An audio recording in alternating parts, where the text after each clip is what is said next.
Familièrement appelé Sambou, Monsieur Adama Tandjigora est le nouveau proviseur du lycée Waoundé Ndiaye que nous allons visiter tout à l'heure. Adama Tandjigora, bonjour monsieur. Bonjour papa et doyen dans l'enseignement en même temps. Voilà. Comment vous allez? Ça va, alhamdoulilah. Tandjigora. J'espère que vous allez très bien. On va très bien. Alhamdoulilah. Avant de retourner, d'aller dans votre bureau pour nous entretenir sur la situation de votre établissement, nous allons faire le tour et vous allez nous montrer les lieux. Nous suivons. Avec plaisir. Voilà. On peut y aller.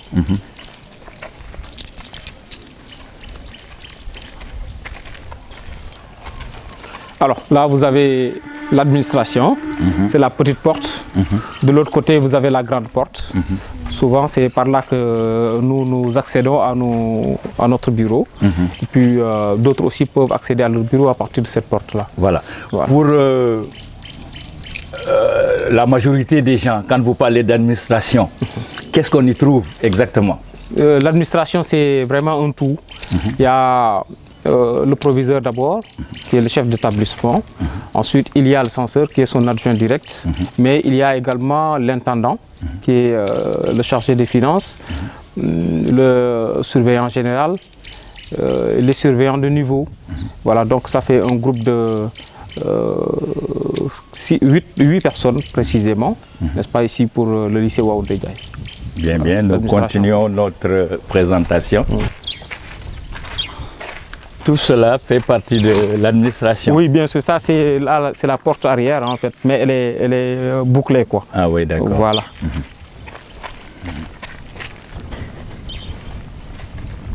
Là c'est la cour centrale qu'on essaie d'aménager, de reboiser, mais le sol, pour des raisons pédologiques, les arbres ne donnent pas tellement. Souvent on a des difficultés. Là, depuis l'année dernière, j'ai essayé tant bien que mal quand même de lancer un peu le processus de reboisement, mais ça ne donne pas très bien. Vous êtes professeur, c'est vrai. Voilà. Mais est-ce que vous avez pris contact avec le service des eaux et forêts ou bien la Grande Muraille Verte? La Grande Muraille Verte, on est en contact. Ah oui, ils viendront l'année prochaine pour qu'on démarre les activités. Mais pour les eaux et forêts, ce sont eux-mêmes qui font le reboisement. Hein. Ah bon, mais on n'a pas quand même demandé à ce qu'il y ait du suivi, pour dire vrai. Ce sont des arbres tout court ou bien des arbres fruitiers? Ce n'est pas des arbres fruitiers, en fait c'est des ombragés, parce que nous voulons quand même créer les conditions idéales pour les élèves afin qu'ils puissent trouver de l'ombre, parce qu'il fait très chaud ici, un endroit où ils pourraient donc voilà, se récupérer un peu au moment de la récréation ou à d'autres moments. Très bien. Voilà. Là, vous avez la bibliothèque et salle informatique en même temps. Donc, c'est équipé par l'ancien président du conseil départemental. Il y a une vingtaine d'ordinateurs, des chaises et tout. Donc, on a commencé à former les élèves, mais bon, ça n'a pas finalement abouti parce que ça demande un peu plus de temps libre, aussi bien pour les formateurs que pour les élèves. Finalement, on a démarré quand même, mais on essaiera de trouver un autre... Vous avez démarré avec les élèves de première année, c'est-à-dire de seconde? De série S précisément, pour voir si on pourra y arriver. Mais bon, ça pose un peu de problème quand même. Mais je crois que c'est parce qu'on n'avait pas bien réfléchi à l'idée de lancer ça. Mais, je crois de seconde quand même pour leur permettre de seconde, faire première 3 et terminale, voilà. série S. L'année prochaine, Inch'Allah, nous avons l'intention d'impliquer surtout les élèves de seconde pour qu'à leur arrivée en terminale, ils soient déjà bien formés en matière d'informatique. C'est ça.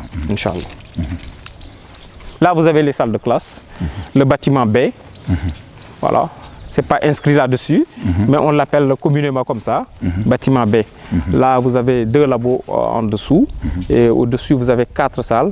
Là, également, à droite, vous avez 2 salles. Donc, ça fait 6 salles de classe, plus 2 laboratoires. Ah oui, d'accord. Voilà. Ce sont les classes scientifiques ou tout simplement Pas forcément. Au-dessus, vous avez les terminales littéraires. Comme on n'a pas beaucoup de classes scientifiques, la S1 et la S2 se partagent donc le labo et l'autre salle. Ah oui, d'accord. Il y a une salle qui est libre de l'autre côté. Ah. Ce qui est rare d'ailleurs. Oui, oui, voilà.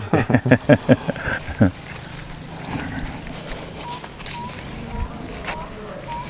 Alors ce hangar que vous voyez là ici, qui est un peu détérioré par un vent fort qui est passé ici la dernière fois, a été construit par Nafagabo.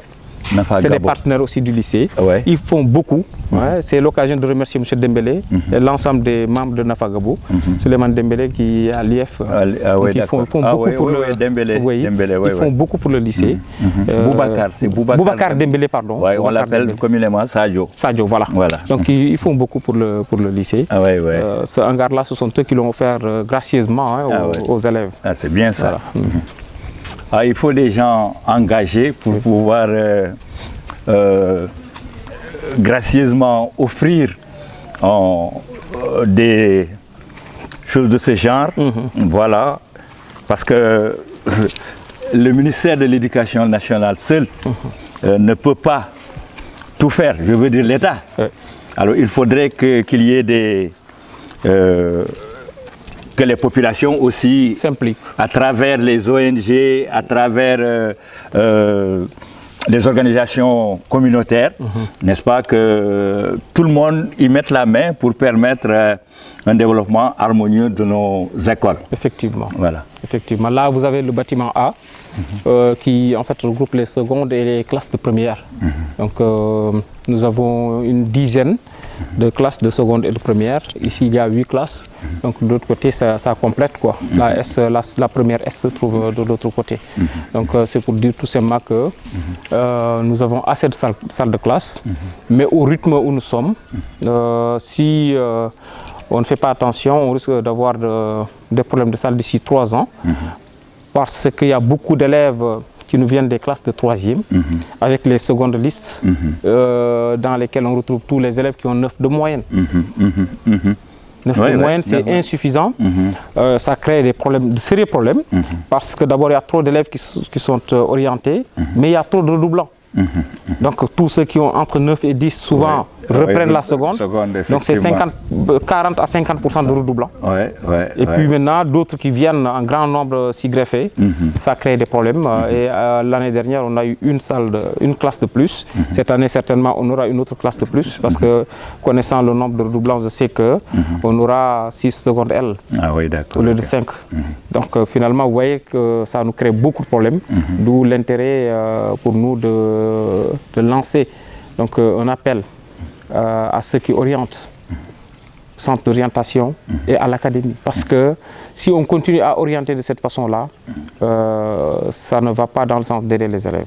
Quand on oriente quelqu'un qui n'a pas le profil, qui n'a aucun niveau, il vient au lycée pour se faire exclure 1 an après ou pour se faire exclure 2 ans après, ça n'a pas de sens aussi. Il vaut mieux qu'il reste là où il est, qu'il se renforce et qu'il vienne avec le niveau qu'il faut pour pouvoir percer. C'est-à-dire même avec le brevet, sans la moindre, qu'on permette à cet enfant de redoubler la classe de 3e pour avoir un bon niveau et ne pas perdre de temps dans le secondaire. C'est ça. Voilà. C'est ça. Nous continuons notre... Cet arbre a tenu, on dirait. Oui, lui, je crois que c'est le dimbe, je pense, hein, comme on l'a appelé. En tout cas, je ne connais pas trop le nom, mais quelqu'un qui s'y connaît m'a dit que ça s'appelle le dimbe. J'ai l'impression que ça nous réussit bien. Parce qu'il y a un autre qui est là, un 3e, puis un 4e qui est de l'autre côté, qui ont tendance quand même à grandir plus vite que les autres, à résister donc face aux problèmes que nous avions soulignés avant. Là, vous avez les toilettes de l'autre côté. Qui sont dans un piteux état, on dirait. Non, à l'intérieur ça va. Ah, à l'intérieur ça va. C'est le vent qui a cassé la porte. Ah bon, d'accord. Parce qu'elle était ouverte. Et puis finalement, mais cette année quand même, on a tenu à les mettre, à les entretenir. On les a réfectionnés à l'intérieur. Et Dembélé d'ailleurs, M. Dembélé Boubacar, a fait la peinture de l'intérieur. Ah, très bien. Donc la porte, le jour où il a venté très fortement là ici, la porte était ouverte et finalement, elle s'est cassée. Ah, oui, nous allons la réparer à la rentrée certainement. C'est genré comme on le dit. Voilà, il y a les toilettes des filles, de l'autre côté les toilettes des garçons. Très bien. Deux box, je ne sais pas comment on les appelle là, en fait, c'est partagé en tout cas. Ouais, oui, d'accord. Voilà. Eh bien, le lycée est très vaste. Oui. Vous avez... C'est un lycée de 4 hectares en tout et pour tout. 4 hectares? Oui, 4 hectares. Eh bien, mon vieux. Voilà, donc... Enfin, en fait, moi, je pensais je pense qu'on devait avoir plus que ça d'ailleurs. Parce qu'au moment où on s'y installait, je crois que ici c'était la brousse. On pouvait avoir 6, 7, 8 hectares. Parce qu'il faut penser à l'avenir. Certainement, dans 10 ans, on va devoir construire un autre bâtiment. Il faut quand même que tout ça soit pris en compte. Pour dire que au moment de construire 4 hectares, c'est pas petit, hein, j'avoue. Oui, c'est ça. Mais quand même... parce que dans ces 4 hectares, il y a le terrain de sport. Et c'est un lieu à conserver. Effectivement. Voilà, même si on doit construire des bâtiments, le terrain de sport doit rester. Effectivement. Parce qu'un établissement sans lieu de sport, ça n'a pas de sens. D'ailleurs, le terrain il avait été délaissé, les élèves s'entraînaient de l'autre côté au stade, mais j'ai insisté pour qu'il soit remis en état, que les élèves puissent s'entraîner dans l'enceinte de l'établissement pour des raisons de sécurité. Parce qu'on ne peut pas savoir ce que font les élèves une fois qu'ils sont dehors. Mais si on les garde à l'intérieur pour faire les cours d'éducation physique, bon, donc là on a un petit contrôle sur eux. Donc c'est... Oui, mais ce n'est pas pour rien que les 4 hectares ont été octroyés, attribués au lycée. C'est pour que tout se fasse à l'intérieur. Voilà. Donc c'est une bonne chose que vous ayez pensé à insister sur la réflexion de ce lieu. Très important. Parce que comme on le dit, une âme saine dans un corps sain. Alors quand on est dans une école, si on ne voit pas un endroit pour penser à la santé du corps, de l'esprit aussi, bien sûr, c'est comme si on n'est pas au complet. Voilà, d'ailleurs, vous voyez, le terrain du lycée, il est sollicité. Très sollicité par tous ceux qui veulent vraiment, qui ont des problèmes d'espace pour s'entraîner. Mais ils viennent, ils font des demandes, nous leur prêtons le terrain du lycée, tant que ça ne dérange pas les cours. C'est ça. Parce que c'est aussi un espace de sport, pas seulement forcément pour les élèves, mais pour les autres aussi, qui souhaitent jouer des matchs de football en dehors des heures de cours, ou qui souhaitent s'entraîner tout simplement, mais toujours en dehors des heures de cours. Pendant les vacances, par exemple, on va peut-être prêter ce terrain-là à une équipe de Navétane. Pour s'entraîner, afin qu'il puisse être praticable dès la rentrée. Voilà. C'est dommage que ça n'ait pas les dimensions d'un terrain normal de football. Sinon, on aurait pu faire jouer 2 matchs à Bakel, au niveau du stade et au niveau d'ici. Mais quand même, pour les jeunes, les tout jeunes, les juniors et les cadets, les matchs peuvent se dérouler ici. Voilà. Donc nous continuons. Voilà. Avancer.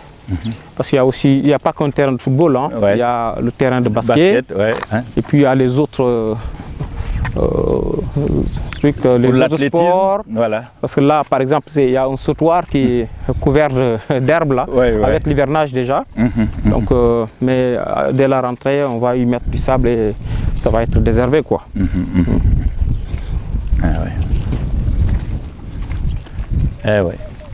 Vous voyez, pendant l'année scolaire, que de bruit dans cet endroit. Beaucoup de bruit. Mais vous voyez, avec les vacances, le baccalauréat est maintenant derrière nous. Effectivement. Les élèves sont venus prendre leur bulletin ou bien à partir de demain, Inch'Allah. Ah ouais, d'accord. À partir de demain, parce que nous étions sur les derniers instants de travail. Il fallait faire le conseil des classes de seconde et de première. Nous avons encore jusqu'au 31 juillet pour finir le tout, parce qu'officiellement les cours, l'école se ferme le 31 juillet. Donc nous n'avons pas pu faire les conseils de seconde et de première avant d'aller à l'examen. Maintenant que c'est fini, on a convoqué les professeurs, ils sont venus. Le conseil a été fait, aussi bien pour la seconde que pour la première. Alors donc maintenant, nous avons tout signé, il reste à distribuer les bulletins. Voilà, donc Inch'Allah, ça se fera à partir de demain, lundi 24, je crois bien. Oui, 24, oui. Voilà, 24 juillet 2023. Et il y a quand même des arbres. Oui, bon, en fait, moi, je suis professeur d'histoire et géographie. J'ai voulu quand même que les arbres là ne soient pas coupés, qu'on les garde quand même, bien que parfois c'est source d'insécurité. Les gens se plaignent un peu pour dire qu'il peut y avoir des serpents, des reptiles et tout ça. Mais je tiens quand même à ce qu'on les garde, malgré tout. On peut désherber en dessous et autour, mais quand même, parce que l'environnement aussi, ça compte. Ça compte beaucoup. Ça compte beaucoup. Voilà. Et là, c'était une buvette qui n'est plus utilisée. Hein. Bon, parce que depuis un certain temps, en tout cas moi je l'ai trouvé comme ça. Apparemment c'était bien aménagé, mais le propriétaire peut-être qu'il ne s'y retrouve pas. Il l'a laissé ici. Voilà. Et là, bon, c'est les hangars que les femmes ont construit à gauche, à droite, là, pour pouvoir... Ah, là, c'est le truc du gardien, le logement du gardien. En principe, c'était fait pour le logement du gardien. Mais comme il a une famille un peu large, donc il ne peut pas occuper ce local-là qui est trop petit. Il n'y a qu'une seule chambre et les toilettes, donc c'est fermé. Nous revenons à notre point de départ. Oui. Je vois que les élèves sont bien remplacés par les animaux. Par les animaux. Effectivement. On a une ânesse et un nanon, petit, voilà, son petit, qui sont là. Voilà. Parce que si on ne ferme pas les portes, les animaux qui divaguent là, ils s'y retrouvent très bien. Et même en période d'année scolaire, si on ne prend pas garde, souvent les animaux ils envahissent l'établissement. C'est pourquoi j'insiste pour qu'on ferme l'école. Parce que les ânes, par exemple, peuvent se poursuivre dans leur course, ils peuvent créer des accidents. Voilà, donc c'est pourquoi à partir de 7 h, ou 8h05, je disais, on ferme les portes. C'est ça.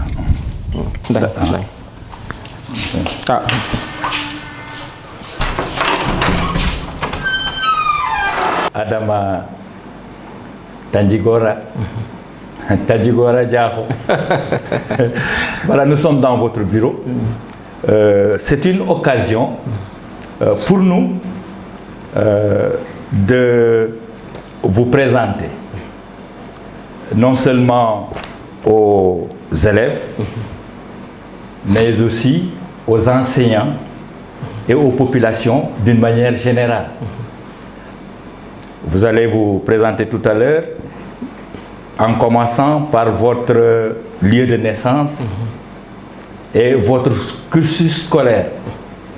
Cela, sans nul doute, créera des envies chez les enfants et chez d'autres pour ce qui concerne votre retour au bercail. Alors, Monsieur Tandjigora, qui êtes-vous? Merci, tonton. Adama Tandjigora, donc un jeune du département de Bakel, né à Bélé, je dirais presque à Kidira. Bélé, c'est un petit village qui faisait office de chef-lieu d'arrondissement au lieu de Kidira. Mais par la suite, l'arrondissement a été déplacé de Bélé à Kidira. Et mon père, étant à l'époque le chauffeur donc, de l'arrondissement de Bélé. Il a été donc, affecté à Kidira. Comme l'arrondissement a été déplacé de Bélé à Kidira, donc il a été affecté en même temps que les autres membres de l'administration. C'est ainsi qu'il s'est installé à Kidira depuis 1981. Donc depuis 1981, nous sommes installés à Kidira, toute la famille. Donc à l'époque, moi je n'avais que 4 ans. Vous voyez, donc ça veut dire que je suis né à Bélé et j'ai grandi à Kidira. À Kidira aussi, j'ai fait, c'est à Kidira aussi que j'ai fait l'école élémentaire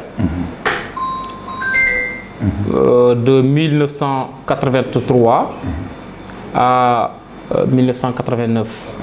Donc en juin 89, donc nous avons obtenu l'entrée en 6e et on s'est déplacé pour venir à Bakel. Donc là, j'ai été accueilli par mon papa. Vraiment, c'était vraiment les meilleures conditions possibles. La famille Diarra. Mon papa, Diaïsour Diarra, et mes 2 mamans, Maminta et Matoune. Donc j'étais avec la famille Diarra ici, dans d'excellentes conditions. C'est dans ces conditions-là que j'ai fait le collège. De 89 à 93. À l'époque, il n'y avait qu'un seul collège dans tout le département. Il n'y avait qu'un seul collège. Et une fois qu'on avait l'entrée en 6e, on se rendait directement à Bakel. Certains avaient des difficultés, pas moi en tout cas. J'ai fait mon collège dans d'excellentes conditions, comme je l'ai dit tantôt. Après le BFM en 93, je suis allé à Tambacounda. Comme il y avait un seul lycée également dans toute la région de Tambacounda. Un seul lycée. Donc, Mam Cheikh Mbaye. Donc, ceux qui avaient le BFM à Bakel se rendaient automatiquement à Bakel, à Kédougou, comme à Tamba, se rendaient automatiquement à Mam Cheikh Mbaye pour le lycée. Donc, j'ai fait le lycée d'octobre 93 à juillet 96. Donc, à partir de juillet 96, j'ai obtenu le baccalauréat, série A3.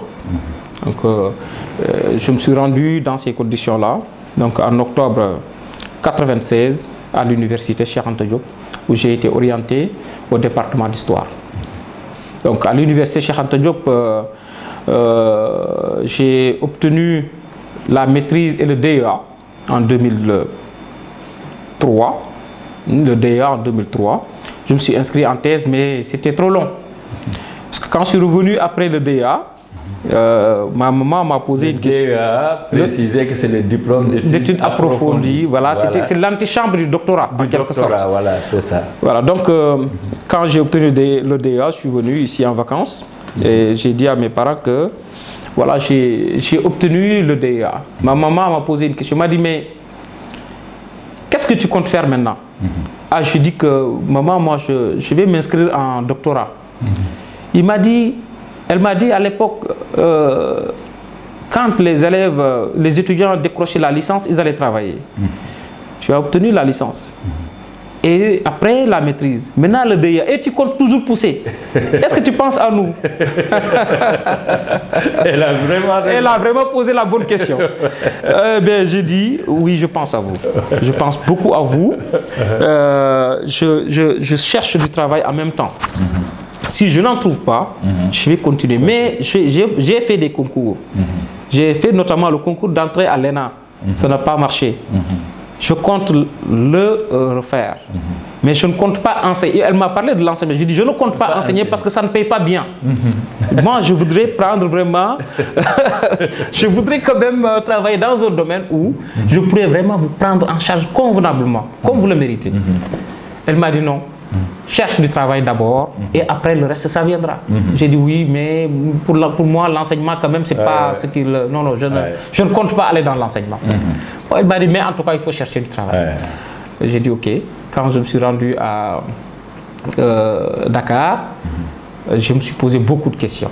Parce que je sais que mes parents ne sont pas du genre à mettre la pression sur les gens. Mais quand ils m'ont interpellé quand ma maman m'a interpellé, je sais qu'aussi mon papa, en général, c'est pas quelqu'un qui parle beaucoup, mais je sais qu'il pensait à ça aussi, sans me le dire. Donc, je me suis dit qu'il faut maintenant arrêter. Il faut arrêter. Alors donc, j'ai attendu le concours d'entrée à l'ENA, ça ne venait pas. Ça ne venait pas, j'ai attendu, ça ne venait pas. Jusqu'en 2005, j'ai dit que là maintenant, il faut essayer d'aller dans l'enseignement. Voilà, c'est ainsi que j'ai fait le concours d'entrée à l'école normale et j'ai réussi. Voilà, donc pour aller vite, j'ai déposé pour le KM, niveau licence. Mais après, mes camarades de promotion m'ont mis la pression, m'ont dit, mais tu as la licence, la maîtrise de DEA, qu'est-ce que tu fais avec le niveau de licence? Il faut changer et nous rejoindre pour la maîtrise. Alors je suis allé voir le directeur, à l'époque c'est le doyen, Abdoul Sow, que la terre lui soit légère.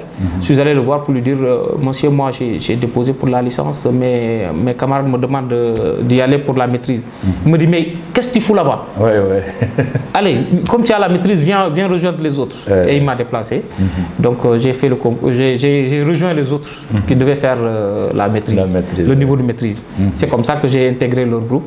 Et puis voilà, donc j'ai fait 2 ans de formation.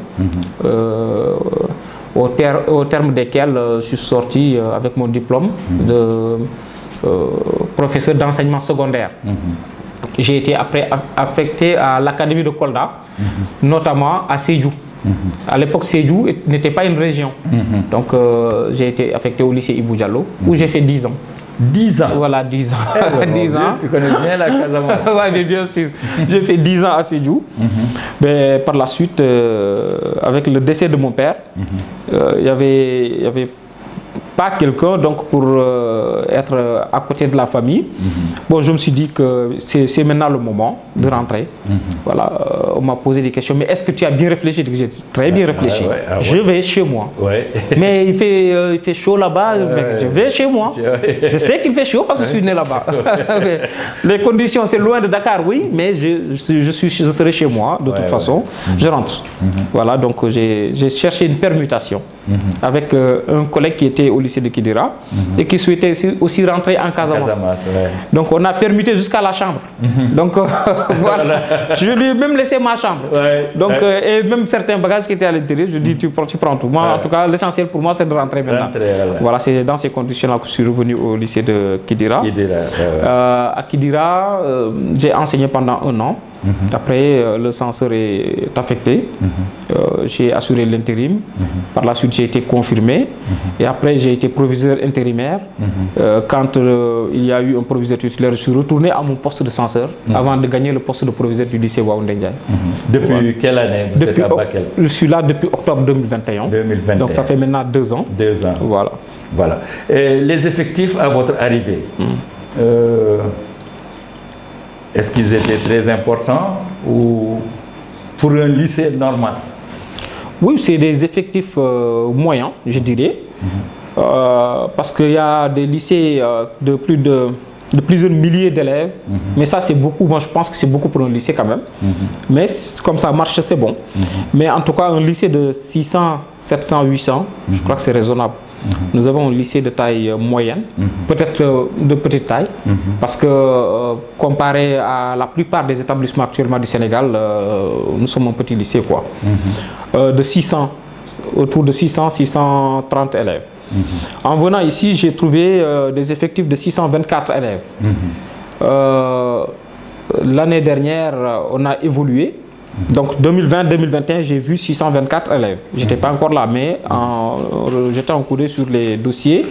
J'ai vu que c'était 624 élèves. L'année dernière, donc 2021, 633. Cette année, on s'est retrouvé à 654 avant de baisser à nouveau avec les transferts, les abandons et tout. On s'est retrouvé à nouveau à 633 élèves. Donc pendant 2 ans de suite, on est à 633 élèves. Ça se comprend aisément parce qu'il y a des lycées de proximité, beaucoup de lycées de proximité. Effectivement. Moudéri, Diawara, Dembankani, Golmi, Balou. Donc ça fait que le lycée de Bakel ne peut pas avoir des effectifs débordants. quand nous parlons genre, est-ce que ce qui se passe au niveau de l'élémentaire et même du moyen se ressent au niveau du lycée aussi? C'est-à-dire les garçons et les filles, quand on fait une comparaison, qu'est-ce qu'on peut dire? Il y a toujours plus de filles que de garçons. Nous avons sur 633 élèves, 358 filles pour 275 garçons. Donc vous voyez que c'est pratiquement une centaine de plus. La tendance, elle est normale, hein, parce que le ratio homme-femme dans la population, vous savez que c'est plus de 51 pour, je crois bien si je ne me trompe, hein, en tout cas, il y a plus de femmes que d'hommes plus de femmes que d'hommes dans la société. Et là, ça se comprend aisément. Et avec la politique de l'éducation des filles, on a tendance donc à avoir beaucoup plus de filles que de garçons. Et la meilleure tendance encore, c'est que au niveau des résultats, les filles font plus que les garçons. Voilà. On a parlé des élèves. Le gros problème chez nous, dans le département de Bakel, ce n'est pas propre à nous seuls, c'est pour tous les départements périphériques, le problème des enseignants. Est-ce que à votre niveau, vous n'avez pas de problème? Tout le monde en a. Surtout dans la région de Tambacounda. Toutes les régions périphériques, hein, je dirais. Matam, Tamba, Sédhiou, Kolda. C'est des zones de départ. Ce ne sont pas des zones d'arrivée. Récemment, les statistiques ont montré qu'il y a eu plus de 260 départs. Et il n'y a presque pas d'arrivée. Donc sur les 260 départs, si on ne comble pas le gap, on risque d'avoir l'année prochaine beaucoup de difficultés. Nous, ici, nous avons eu 5 départs sur un effectif de 23 professeurs. Pour cette année? Oui. Nous avons eu 5 départs. 5 départs, déjà, c'est beaucoup. Si on ne les remplace pas à temps, l'année prochaine... est-ce que lorsqu'ils étaient là, il n'y avait pas de problème? Déjà, lorsqu'ils étaient là, ils étaient débordés. Parce qu'il y avait un déficit, notamment en professeur de français, en professeur d'anglais, en professeur de PC, en professeur de mathématiques.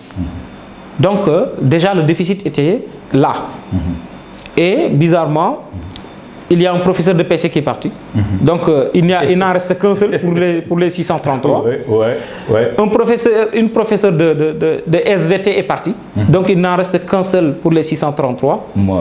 Et bien, donc, c'est comme ça. En EPS aussi, on a un professeur qui est parti. C'est comme ça. Donc, les départs, on ne peut pas empêcher les gens de partir. Il y a aussi un professeur de philo qui est parti. C'est comme ça. On en avait 2 finalement. Il ne nous en reste qu'un seul. Ça posera problème. Ça posera beaucoup de problèmes. Beaucoup de problèmes. Voilà, il n'y en a pas suffisamment déjà. Et nous, on a un départ. Donc, vous voyez que ça pose beaucoup de problèmes. Mais bon.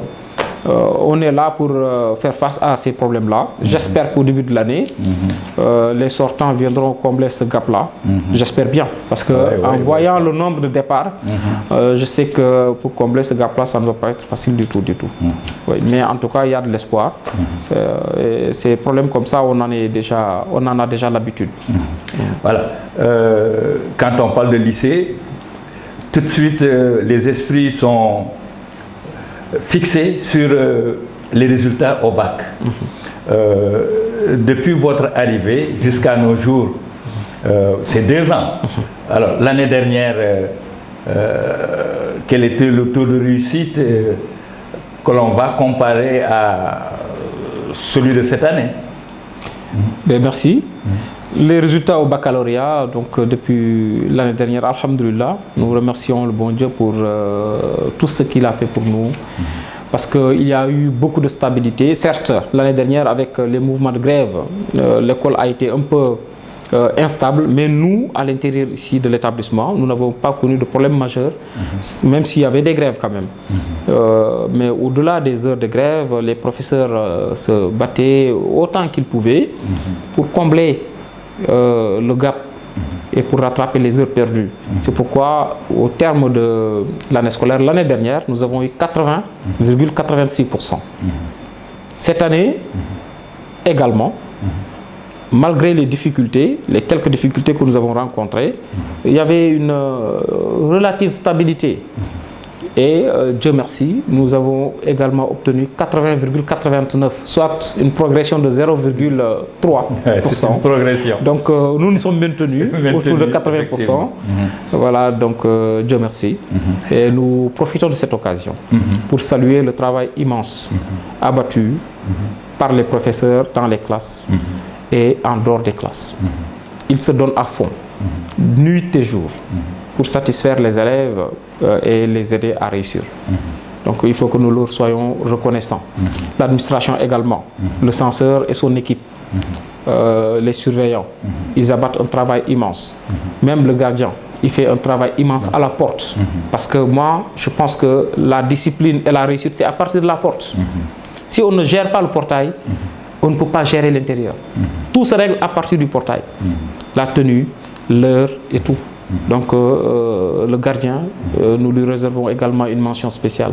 C'est difficile parce que les élèves ont tendance à ne pas lui donner le respect qu'il mérite. Mais nous sommes là pour forcer ce respect-là. Et donc, alhamdoulilah, il arrive à faire son travail quand même. Voilà. Maintenant, les élèves, c'est votre raison de vivre. Ils seront toujours là tant que le lycée existera. Alors, quels conseils donnez-vous à ceux qui vont venir, surtout les nouveaux, ceux qui seront en seconde? Alors, le conseil que je voudrais donner à ces nouveaux, c'est qu'il y a une différence entre le collège et le lycée, en termes de rigueur et en termes de niveau aussi. C'est pourquoi, une fois au lycée, souvent les élèves se perdent. Au début, ils se perdent. Parce que le rythme n'est pas le même. La rigueur n'est pas la même. Et il y a une certaine différence dans la structuration de l'administration et dans les relations entre élèves et professeurs. C'est un peu différent. Alors donc, ce que nous conseillons aux élèves, c'est de se mettre dans la tête qu'ils sont en train de grandir, qu'on attend d'eux des résultats de plus en plus bons. Et donc, il va falloir qu'ils se mettent au travail. Une fois qu'ils franchiront le portail du lycée, ce qu'on attend d'eux, c'est le travail et les résultats. Mais la discipline avant le travail. Parce qu'on a tendance à dire travail, discipline, réussite. Moi, je voudrais inverser cette triptyque-là pour dire discipline d'abord, ensuite travail et réussite. Voilà. Voilà. Vous avez tout à l'heure parlé des 80% de taux de réussite. Alors, quand on parle de taux de réussite, on pense aux élèves de terminale. L'année dernière, il y avait une S1 de 4 élèves. Est-ce qu'à la rentrée, il y aura encore une série S1? J'en doute fort. Parce que le professeur de PC qui était là, qui avait l'expérience des classes de S, est parti. Vous voyez, c'est là tout notre problème. C'est-à-dire dès que les professeurs acquièrent de l'expérience, ils partent. Au moment où ils deviennent expérimentés, au moment où ils deviennent des professeurs chevronnés, c'est en ce moment-là qu'ils partent. Et on a d'autres nouveaux. Et à chaque fois, c'est des nouveaux qui viennent. Avant que ces nouveaux-là n'acquièrent une certaine expérience, bon, ça va prendre du temps. Donc, on ne peut pas créer une S1 avec un nouveau professeur. C'est pas facile. Alors, donc, pourquoi la S1, oui, excusez-moi. Non, allez-y. Voilà, la S1, elle est supprimée. Ah oui, d'accord. Pour la circonstance. Alors, pour les autres séries, les élèves qui seront en L'1, en L2 et en S2, quel conseil leur donnez-vous dès ce mois de juillet là? C'est de ne jamais laisser les cahiers, de lire au moins une page par jour pour ne pas désapprendre. Au moins une page par jour, même si c'est sur le téléphone. Il y a les œuvres au programme qui sont en version numérique. Il y a d'autres choses, il y a plein de choses à lire. Il y a les journaux. En tout cas, pour ne pas désapprendre, il faut au moins lire une page par jour. Donc ça permet à l'élève de garder le cap. Et dès la rentrée, il peut arriver à suivre le rythme. Voilà. Et c'est aussi valable pour les élèves que pour les professeurs. Même pour un professeur, si vous restez 2 mois sans jeter un coup d'œil sur les cours, sur des livres, ou sans bouquiner, sans rien faire, à la rentrée, vous patinez. Hein. C'est pour dire la vérité. Voilà. C'est ça. Maintenant, vous avez parlé de professeurs, même les professeurs. Oui. Alors, les professeurs baccalauréats, quand je parle de Bakel, je parle au département. Les professeurs baccalauréats sont partout dans le Sénégal. Vous êtes rentrés. Quel conseil pouvez-vous leur donner pour un retour au bercail aussi? Oui, vous savez, c'est un peu compliqué de leur demander de revenir. Parce que d'abord, nous sommes dans un pays qui s'appelle le Sénégal et où tout le monde est originaire de toutes parts. Donc, quelqu'un qui est à Ndiaganiao, qui se retrouve bien là-bas, bien il est chez lui. Quelqu'un qui est à Ziguinchor, qui se retrouve bien là-bas, il est chez lui. Donc, si on lui demande de revenir à Bakel, alors qu'il ne se sent pas bien à Bakel, voilà, c'est un peu compliqué. Si on demande à ceux qui sont de Bakel de revenir impérativement à Bakel, c'est pour être ingrat à l'endroit de ceux qui ne sont pas d'ici et qui font pourtant du travail sérieux. Mais s'ils peuvent trouver leur compte ici, c'est bien qu'ils soient aussi là pour renforcer ceux qui sont déjà là et qui ont tendance à partir. Vous savez, l'avantage d'être d'ici, c'est de non seulement être à côté de ses frères, mais également d'être là pendant les vacances pour pouvoir faire des cours de vacances. En S1, les cours démarrent en septembre. Mais avec qui?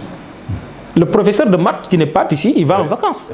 Il ne peut pas être là pendant les vacances. Le professeur de PC qui est de Dakar ou bien de Kaolack, il va en vacances. Il ne peut pas venir ici au mois de septembre pour pouvoir encadrer les élèves. Mais si c'est quelqu'un qui est de Bakel, par exemple, il peut démarrer en septembre, timidement, avec ses élèves. Déjà à la rentrée, ils ont le minimum requis pour pouvoir engager la série. Voyez, si vous voyez qu'il y a des mentions très bien par-ci et par-là, c'est parce que l'encadrement commence avant la rentrée. C'est en septembre que les S1 prennent le cap. Ce n'est pas en octobre. Ouais. Voilà. Maintenant, après les professeurs, les parents, quel appel lancez-vous à leur endroit pour ce qui concerne le lycée? Les parents, vous savez, parfois, c'est difficile de parler aux parents parce qu'ils ont tendance à croire qu'on les bouscule un peu trop. Mais ce n'est pas le cas. Parce que le trésor le plus important pour un parent, c'est sa progéniture. Et souvent, on constate une démission des parents. Pour beaucoup, hein. Il y en a qui sont très regardants sur ce que font leurs enfants. Mais d'autres démissionnent tout simplement.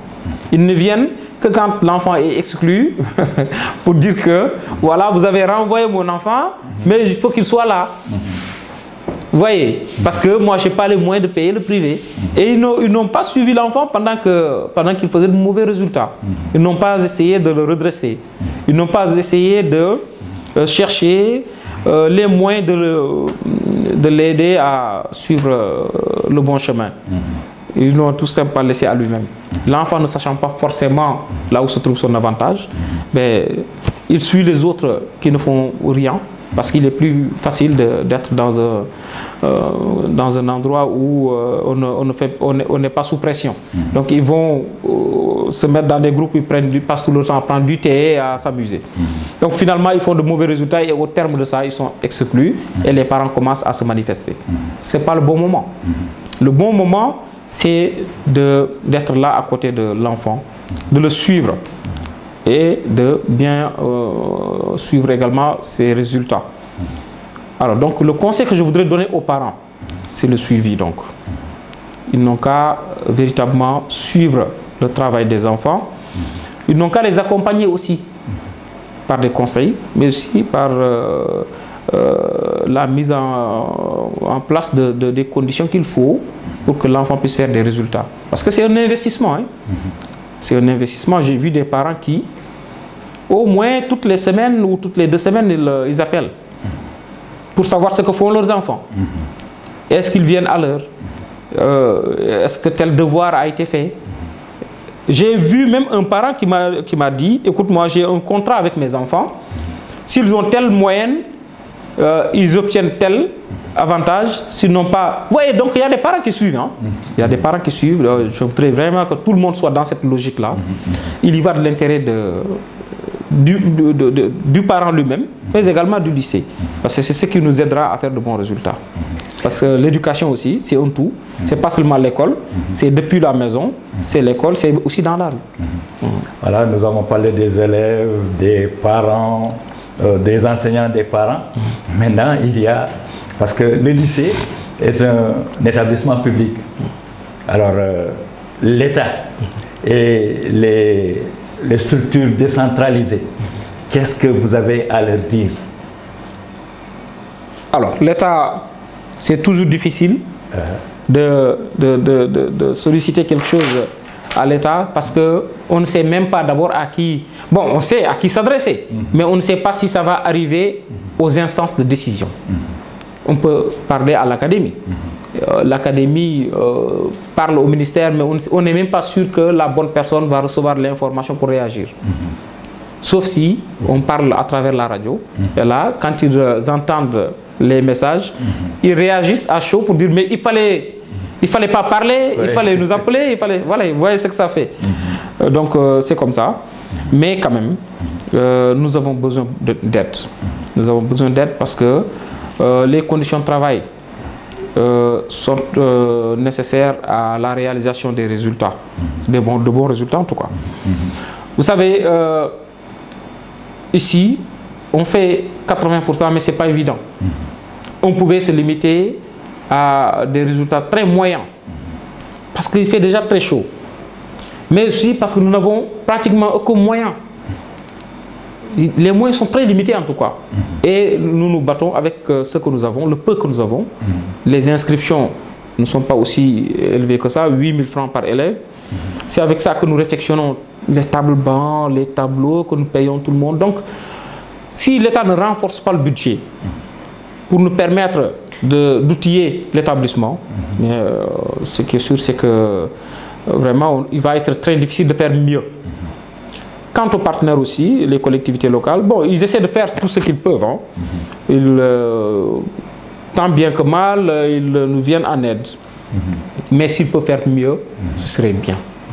Ce serait bien parce que nous avons besoin de nos partenaires. Vous voyez, regardez le plafond. Ça sointe. Mais c'est les conditions, voilà, c'est risqué. C'est juste au-dessus de ma tête. Voilà, c'est juste au-dessus de ma tête. C'est un peu risqué, mais bon, parfois il est difficile de parler aux partenaires aussi. Parce que souvent, quand on parle, quand on annonce les problèmes, ils vous annoncent des problèmes plus sérieux. Et donc, finalement, vos problèmes voilà, finissent par être relégués à un autre plan. Mais bon, nous, quand même, nous les appelons à plus d'attention à notre endroit parce que nous en avons besoin pour faire encore de meilleurs résultats. Voilà, monsieur Tandji Gora.